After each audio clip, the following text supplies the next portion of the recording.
ગરફોડ ચોરીનો ભેદ ગણતરીના કલાકોમાં પોલીસે ઉકેલી નાખ્યો। ચોરીમાં ગયેલ મુદ્દામાલ સાથે બે ઈસમને પાલેજ પોલીસે ઝડપી પાડ્યા। ભરૂચના પાલેજ જી.આઈ.ડી.સી. માં આવેલ જેટકો લિમિટેડ સબ સ્ટેશનમાં થયેલ ગરફોડ ચોરીનો ભેદ ગણતરીના કલાકોમાં પોલીસે ઉકેલી નાખ્યો હતો। ચોરીના મુદ્દામાલ સાથે બે ઈસમને પાલેજ પોલીસે ઝડપી પાડ્યા હતા। પ્રાપ્ત માહિતી પાલેજ જીઆઈડીસી વિસ્તારમાં આવેલ જેટકો લિમિટેડ સબ સ્ટેશનના આગળના ભાગે આવેલ ખુલ્લી જગ્યામાં મૂકેલ એલ્યુમિનિયમ કંડક્ટર વાયરો કુલ વજન આશરે 700 કિલોગ્રામ કિંમત ₹1,70,600 જેટલાની ચોરી થઈ હતી।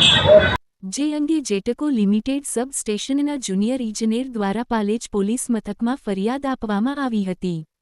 પાલેજ પોલીસે ફરિયાદ અનુસાર ગુનાવાળી જગ્યાની વિઝિટ કરી આસપાસની ભૌગોલિક પરિસ્થિતિનો ઝીણવટભરી રીતે અભ્યાસ કરી ગુનાવાળી જગ્યાના તેમજ આસપાસના સીસીટીવી ફૂટેજ મેળવી તેનું એનાલિસિસ કરી હ્યુમન સોર્સિસ અને ટેકનિકલ સર્વેલન્સ ટીમ તથા અંગત બાતમીદારો થકી અલગ અલગ દિશામાં તપાસ હાથ ધરી હતી।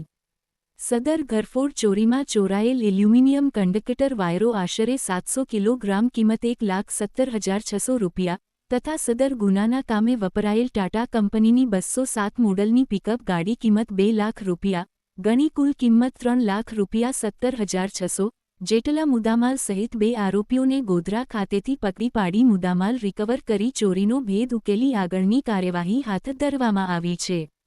ચોરીમાં સંડોવાયેલા અન્ય 3 આરોપીઓને વોન્ટેડ જાહેર કરવામાં આવ્યા છે।